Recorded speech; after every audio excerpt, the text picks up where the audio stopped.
Welcome to Module 1, Part 2, Pre-Work Video, the significance of legislation in early childhood care and education settings. Project was made possible with funding from the Rhode Island Office of the Post-Secondary Commissioner's Early Child Care Education Career Pathways Project. By the end of this session, candidates will be able to identify key early child care and education legislation's impact on the current ECCE system. This video's main session topics include a focus on legislation, specifically the Child Care and Development Block Grant Act, the Head Start Act, Every Student Succeeds Act, and the Individuals with Disabilities Education Improvement Act. Let's begin with legislation for early care and education in the United States. Throughout contemporary history, the federal government has enacted several laws which support early childhood care and education. Four significant laws that we will discuss include the Child Care and Development Block Grant Act, which was reauthorized in 2014. We'll focus on this act in coordination with Section 418 of the Social Security Act. Next, we'll look at the Head Start Act, which was reauthorized in 2007, the Every Student Succeeds Act of 2015, and the Individuals with Disabilities Improvement Act, which was reauthorized in 2004. The Child Care and Development Block Grant, also referred to as the CCDBG Act, is the primary federal grant program that allows states to provide child care assistance to low-income working families with children under the age of 13. The majority of these funds serve children 6 years or younger, with the remainder supporting care for older children during out-of-school time. For more information about the CCDBG, you can connect with information provided in your syllabus. We see here in the graphic how the funds flow from this block grant, with an impact on parents who can use vouchers to help cover the cost of childcare, provided that their agencies accept the vouchers. And we also see the benefit to child care centers who are providers, where the grant provides an agreement or subsidy program, and child care providers are able to designate slots for eligible children to participate. In Rhode Island, 39% of children 0 to 6 are eligible for resources from this block grant. However, 90% of children are not served due to insufficient federal funding. The history of the Child Care and Development Block Grant, also known as CCDBG Act, and the rules to administer this program date back to 1990. Funding was first authorized under the Act of 1990, which was enacted under the Omnibus Budget Reconciliation Act of 1990. The Personal Responsibility and Work Opportunity Reconciliation Act of 1996 appropriated new entitlement child care funds under Section 418 of the Social Security Act and reauthorized discretionary funding under the CCDBG Act of 1990. The Personal Responsibility and Work Opportunity Reconciliation Act required that entitlement child care funds be transferred to a state or tribal lead agency to be administered by that agency using the provisions of the Act. The Personal Responsibility and Work Opportunity Reconciliation Act consolidated 3 federal child care programs previously serving low-income families under the program formerly known as Aid to Families with Dependent Children. The Administration for Children and Families named these combined funds CCDF. The first regulations concerning CCDBG went into effect on August 4, 1992. The Administration for Children and Families published regulations that established the CCDF program in 1998. These rules implementing the child care provision of the Personal Responsibility and Work Opportunity Reconciliation Act went into effect August 24th, 1998. The CCDBG Act was reauthorized in November 2014.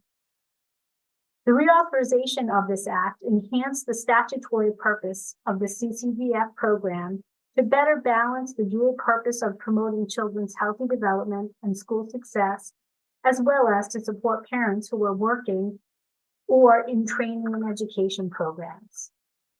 Child Care and Development Block Grant Act, the primary purposes included flexibility, parental choice, consumer education information, high quality care, overall quality, child care and development, and access. Within these 7 primary purposes, the intent was to allow each state maximum flexibility in developing child care programs and policies that best suited the needs of children and parents in that state. To promote parental choice, to empower working parents to make their own decisions regarding the child care services that best suited their family needs. To encourage states to provide consumer education information to help parents make informed choices about child care services, and to promote involvement by parents and family members in the development of their children in child care settings.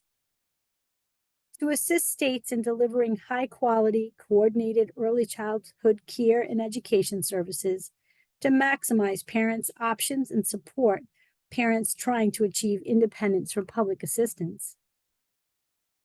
To assist states in improving the overall quality of child care services and programs by implementing the health, safety, licensing, training, and oversight standards established in this subchapter, the Child Care and Development Block Grant Act, and in the state law. To improve child care and development of participating children, and lastly, to increase the number and percentage of low-income children in high-quality care settings. Let's move now and focus on Head Start and review the origins of this program. The exception to federal oversight for education is the Head Start program. This program is governed by the U.S. Department of Health and Human Services and is authorized by law to provide services specifically to low-income children and families and to promote school readiness by enhancing their cognitive, social, and emotional development. Children who participate in Head Start programs receive innumerable benefits. These advantages appear immediately, last a lifetime, and even have an effect on other generations. The effects are particularly strong amongst certain subgroups of children, particularly Hispanic and African American children, dual language learners, children who are homeless or in foster care, and those who qualify for free lunch. In addition, the program benefits mothers who did not graduate high school. When disadvantaged children receive high-quality birth to 5 education, such as early Head Start plus Head Start, the return on investment can be as high as 13% annually. Once again, we look back to the origins of a piece of legislation by going back in time to learn a little bit more about the Every Student Succeeds Act, also known as ESSA. ESSA was signed into law by President Barack Obama on December 10, 2015. The purpose of this act was to replace and update the No Child Left Behind Act, which was signed into law in 2002, also referred to as NCLB. Like NCLB, ESSA reauthorized the Elementary and Secondary Act of 1965. The Elementary and Secondary Education Act was signed into law in 1965 by President Lyndon Baines Johnson, who believed that full educational opportunity should be our first national goal. From its inception, this act was a civil rights law and offered new grants to districts serving low-income students, federal grants for textbooks and library books, funding for special education centers, and scholarships for low-income college students. Additionally, The law provided federal grants to state educational agencies to improve the quality of elementary and secondary education. Moving on to the No Child Left Behind Act, which passed Congress in 2001 and was signed by President George W. Bush on January 8th, 2002. It was the reauthorization and update to the Elementary and Secondary Education Act of 1965. NCLB, which grew out of concern that American education system was no longer internationally competitive, significantly increased the federal role in holding schools responsible for the academic progress of all students. It also put a special focus on ensuring that states and schools boost the performance of certain groups of students, such as English language learners, students in special education, and poor minority children, whose achievement on average trails their peers. States did not have to comply with the new requirements, but if they didn't, they risked losing federal Title I money. The NCLB law was criticized for growing the federal footprint in K-12 education and for relying too heavily on standardized tests. Others said its emphasis on math and reading tests narrowed curriculum, forcing schools to spend less time on subjects that weren't explicitly tested, such as social studies, foreign language, and the arts. Education advocates also claim the law was underfunded. The original legislation called for major increases in education spending to offset the cost of reaching NCLB's ambitious goals for student achievement. But federal spending never reached the lofty levels outlined by the law. By fiscal year 2007, for example, annual funding for the main NCLB program, Title I, was supposed to rise to $25 billion. It never got there. In fiscal year 2015, for example, Title I received about $14.5 billion. Let's move on to 2015 to the Every Student Succeeds Act, now that we know a little bit about where it came from. This act is a law that was introduced in the Senate by Lamar Alexander, a Republican from Tennessee, on April 30th, 2015. ESSA was signed into law by President Barack Obama on December 10, 2015, and the purpose of this act was to replace and update the No Child Left Behind Act, which was signed into law, as we've mentioned, in 2002. Like NCLB, ESSA reauthorized the Elementary and Secondary Education Act of 1965. The purpose of this act was to replace and update education policy that was not perceived to be serving the needs of children. Specifically, ESSA was intended to give states a central role in how schools account for student achievement, including achievement of historically disadvantaged students who fall into one or more of four categories: students in poverty, students of color, students who receive special education services, and students with limited English language skills. In addition, the law gives parents and caretakers a chance to weigh in on these plans. Each state must describe their academic standards, annual testing processes, school accountability, goals for academic achievement, plans for supporting and improving struggling schools, and state and local report cards. Within each state, they have the ability to determine the way students are assessed. Every school in each state must inform parents about their standards and the results. The report cards must also provide data on graduation rates, suspensions, absenteeism, teacher qualifications, and many other areas. For the first time ever, states are required to report how much money, on average, they spend per student. This is called per pupil expenditures. ESSA also requires states to list their lowest performing 5% of schools. These schools require comprehensive support and improvement. Finally, ESSA extends flexibility for funds to be invested in career and technical education, and also extends toward supporting transportation for students to attend higher performing schools. Another important act to be aware of is the Individuals with Disabilities Education Improvement Act. And you can see from the dates on the screen that it has its origins going back to the 70s. On November 29, 1975, President Ford signed into law the Education for All Handicapped Children Act, or EHA.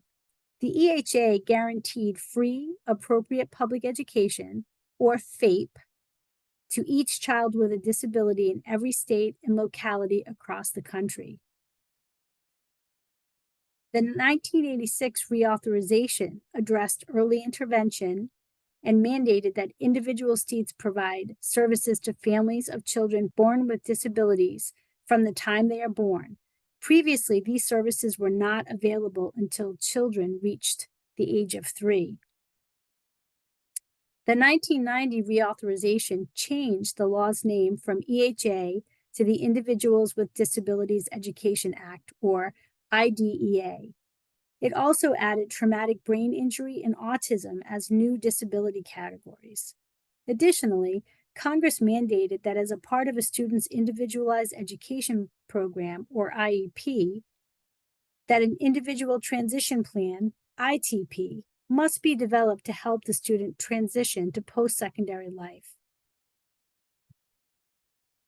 In 1997, the reauthorization articulated a new challenge to improve results for children with disabilities and their families. This reauthorization included an emphasis on the access to general curriculum. Additionally, states were given the authority to expand the developmental delay definition to also include students up to age 9. The law also required parents to provide an opportunity to attempt to resolve disputes with schools and local education agencies, also known as LEAs, through mediation, and also provided a process to support the mediation. In 2004, the IDEA reauthorization aligned the IDEA with No Child Left Behind, and the requirements for this realignment included early intervening services for children not currently identified as needing special education, but who needed academic and behavioral support to succeed in a general education environment, greater accountability and improved educational outcomes, and raised standards for instructors who teach special education classes. In August of 2006, the department issued regulations necessitated by the 2004 reauthorization. The 2006 IDEA regulations required schools to use research-based interventions in the process of assisting students with learning difficulties or determining eligibility for special education. The 2006 regulations also addressed other new requirements included in the 2004 Reauthorization Act, such as the resolution process required when a parent files a due process complaint, and shifting the responsibility to provide equitable services for parentally placed private school children with disabilities to the local education agency in which the private school is located. In 2008, the department issued regulations it determined were needed to clarify and strengthen effective implementation and administration of IDEA programs. These IDEA regulations addressed parental consent for continued special education and related services, non-attorney representation in due process hearings, state monitoring, technical assistance, and enforcement, allocation of funds, and lastly, positive efforts to employ and advance in employment individuals with disabilities. Both 2011 and 2013 regulations included clarifications or revisions to the IDEA for infants and toddlers with disabilities program. Additionally, the 2013 regulations revised the parental consent requirements related to a child's or parent's public benefits and ensured parents of children with disabilities are specifically informed of all their legal protections when public agencies seek access to public benefits or insurance to pay for services provided under the IDEA. The 2015 revisions included the requirement that LEAs maintain fiscal effort. It removed the authority for states to define modified academic achievement standards and develop alternative assessments based on those modified academic achievement standards for eligible students with disabilities. The department revised the regulations again in 2016 with the goal of promoting equity under IDEA. The revised regulations help ensure that states meaningfully identify LEAs with significant disproportionality and that states assist LEAs in ensuring that children with disabilities are properly identified for services, that they receive the necessary services in the least restrictive environment. The 2016 revised regulation also helps to ensure children with disabilities are not disproportionately removed from their educational placements by discretionary removals. The changes were necessary to address the well-documented and detrimental over-identification of certain students for special education services, with particular concern that over-identification results in children being placed in more restrictive environments and not taught the challenging academic standards. A 2017 version reflected changes made to the IDEA by Rose's Law, which replaces references to mental retardation in federal law with intellectual disability or intellectual disabilities. Other 2017 revisions removed and revised IDEA definitions based on the Elementary and Secondary Education Act of 1965, as amended by the Every Student Succeeds Act of 2015. In March of 2017, the Supreme Court ruled on a landmark case that defines the scope of FAPE requirements under the IDEA. In Andrew F. versus Douglas County School District, the Supreme Court determined that, and I quote, to meet its substantive obligation under the IDEA, a school must offer an IEP reasonably calculated to enable a child to make progress appropriate in light of the child's circumstances, end quote. The court additionally emphasized the requirement that every child should have the chance to meet challenging objectives.